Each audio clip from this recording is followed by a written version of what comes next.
Hi, I'm Jared Wolf from NothinButJets.com. I'm here with Logan Rudman, writer for NothinButJets.com. We're going to discuss all things Jets going on right now as we enter Week 14 of the NFL season. Um, let's start off a couple nights ago, Monday Night Football. Jets coming in and off a bad loss to the Bills, and it was a very bad game for the Jets. They ended up losing 16-13. Dolphins weren't on their A game, but the Jets were just terrible. Logan, what do you think of the Jets' game plan on offense, where it was basically run, run, run, third down pass sometimes, run, run, run? Well, yeah, all I saw Monday night was run, run, run, run, run. There was 13 passes thrown opposed to 49 rushing plays. And I feel like if the Jets want to evaluate Geno Smith, how are you going to evaluate him if you're not letting him throw the ball? They ran for 277 yards, and their net passing yards was 65. And that ratio, I mean, how are you supposed to evaluate a quarterback and decide if he should be on the team next year if you're not going to let him throw? Isn't that what a quarterback's there for?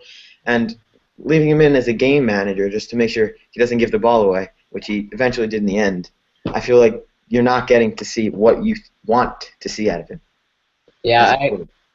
I at first when I was watching the game on that opening drive and the second drive where there were all these end arounds and trick plays and all that stuff, I thought it was pretty cool. Marty was bringing out all the plays, but that's nice for a drive maybe.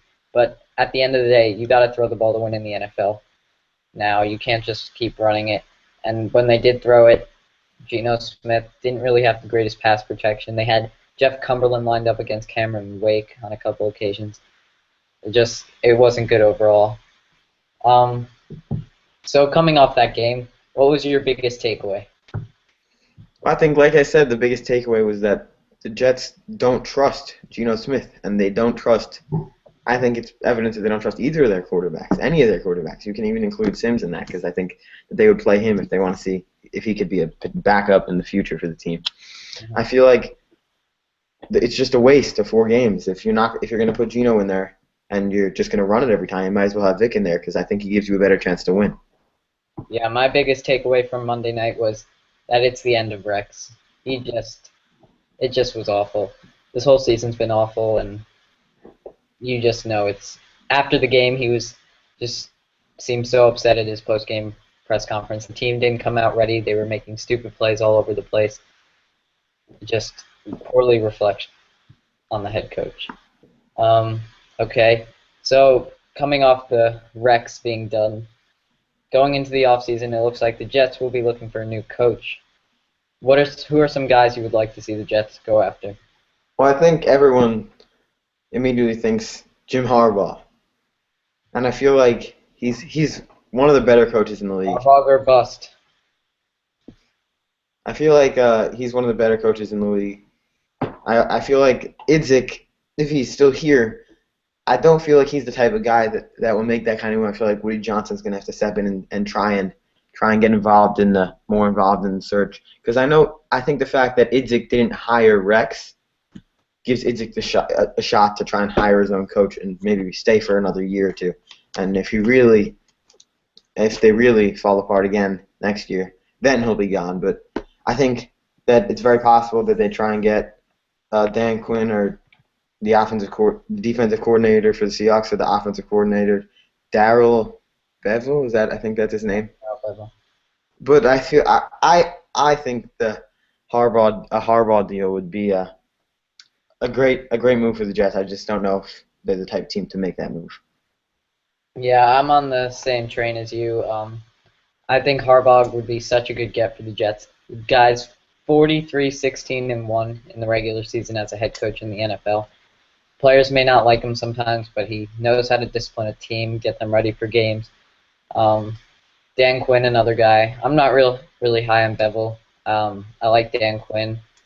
I know you don't like him, but Kyle Shanahan, the Browns, they're doing well. I feel like They're doing well with a Brian Hoyer, no Jordan Cameron, and no Josh Gordon for the first 10 weeks. Kyle Shanahan's really stepped up for them. Maybe I not. feel I think he could be a good head coach. I know they're high. I know a lot of people are higher on Quinn than they are on Bevel, but I feel like the Jets, their philosophy over the past few years, even when they were successful, was all defense. And I mean, you do need a defense to win championships. But when you have those players in place, I feel like an offensive-minded head coach would be a good thing because I mean, Rex ruined two quarterbacks. I mean, obviously it wasn't fully him, but Sanchez never reached his full potential in New York. Gino obviously never reached his full potential in New York. I feel like bringing in an offensive-minded head coach, specifically Jim Harbaugh, would be great if the Jets plan on drafting a quarterback. Also on the offensive route, if the Jets were to go the college route, which I think is really unlikely for this team, because I don't know which big-time head coach is really eager to leave their job for the New York Jets right now. But if they were an offensive guru, Gus Malzahn, Auburn, I think that'd be a great hire for the Jets. I don't see him leaving Auburn, but that'd be my number one college target. Okay, now on to the most important position right now for the Jets. All the talk is about the quarterback position, and that is the most important. So, are there any guys in the draft that you really want the Jets to get, or would you rather see them go the free agency route, even though the options aren't so great this year? You know, I really am only extremely high, not extremely high. I would say I'm only so high on Marcus Mariota. I feel like Winston is a great player. He's probably could be a better player than Mariota right now. But I just feel like it's not worth it, the shot for the Jets to go after him and possibly because you don't know what the guy's going to do. He's been erratic off the field. He's been erratic on the field, and his decision making is just hasn't been good. Mariota, his character is great. I think everyone's noticed that about him. A lot of people are saying he's too soft to lead a franchise. I think that's a bunch of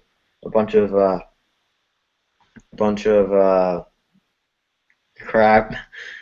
But we'll see. I think that the Jets need to try and not try. I feel like the Jets aren't going to jump in front of the Bucs in draft positioning, which is why free agency might be the best option. I feel like after the controversy with the Browns this week, that possibly Manziel was going to start could lead Hoyer maybe to want to leave. So he could be a target for the Jets. He could be a target for the Titans. That would leave the Jets a better chance of drafting a quarterback if the Titans had secured Hoyer. But, I would like to see if they could get Harbaugh and Mariota combo next year. A lot of people comparing it to Kaepernick. I'd like to see what Harbaugh can do with him. Starting with free agency, top options this year: Sanchez, Hoyer, Sam Bradford, Jake Locker. Obviously, Mark Sanchez isn't coming back to the Jets. Let's put that to rest now. I don't like Brian Hoyer. I wouldn't want the Jets to shell out the money for him. I think Sam Bradford could be a buy low target coming off a couple ACL surgeries. He's shown he can play. The Rams might look to restructure his deal, maybe re-sign him, but I think he'd be a good target for this Jet team. And then in the draft, I disagree. I think Jameis would be a great target for the Jets. I know all the off-the-field stuff in New York and all that, but at the end of the day, he's probably the most talented quarterback in this draft. And I like Mariota also. I don't think he's just a system quarterback. I like him a lot. I'd take either one of them to lead this franchise. Maybe not starting from day one, but definitely as our first-round pick. All right, moving on. Now that the Jets have 4 weeks left, not much to play for except draft position and ruining people's playoff hopes like the Dolphins last year. Hopefully we can do that week 17. Who's the one Jet you'd like to see really have a good, strong last 4 weeks? I would love to see Eric Decker perform over the last 4 weeks. But I feel like if he's going to perform, then that means the quarterback, whoever's playing quarterbacks, has to perform. He's had 49 catches so far this season, 531 yards. And, I mean, they signed him to a big deal this offseason. I feel like, all right, their quarterback isn't that great, but he should still be out there making plays either way. Earlier this season, I don't think there was a 2-point conversion against New England when he wasn't on the field. I don't understand what the Jets think they're doing with that. They're paying a lot of money. He should be out there on that important of a play. He's also a great player, which I don't understand why I would be out there. His biggest game of the season was actually the first game of the season, and that was 7. I think he had 5 catches and 70 yards. But last week against the Bills, Vic also missed him on that bomb, so it's Did he miss? kind of going when. I don't know if he missed him on that bomb. Decker kind of ran slow. Could have caught that. Well, it looked like it was in his hands, but the ball definitely could have been thrown better than it was. You're on Decker wanting to finish strong. For me, it's the young guys. Calvin Pryor, Jason Morrow, IK. I want to see those type of guys. Antonio Allen, Marcus Williams. Those type of guys finish really strong. But number one for me out of those guys, Calvin Pryor. Everyone's hating on him. I'd like to see him really have a good last 4 weeks if he actually sees the field. I'd like him to silence a lot of critics, lock up that safety spot for them, and just really end the season strong. Okay, this Sunday the Jets go to Minnesota in what is a meaningless game, but still could be entertaining. But my prediction for this game, I got a sloppy game. Teddy Bridgewater versus Geno Smith. 2 young quarterbacks could turn the ball over a lot. I got 19-13 Vikings at home. I don't see the Jets winning this game. Vikings actually played pretty well last week against Carolina. I think they continue with this. Maybe Cordero Patterson bust one against this weak Jets special teams secondary. I don't know. I just see Vikings winning 19-13 in a field goal battle.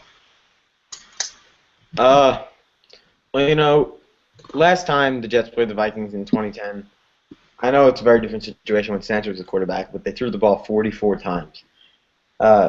This weekend, I just see another run offensive scheme.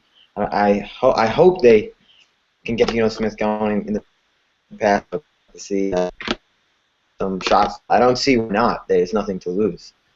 It just it could help his confidence, maybe help him play well for the last few games. And if you want to bring him back in next year, you got to take those chances.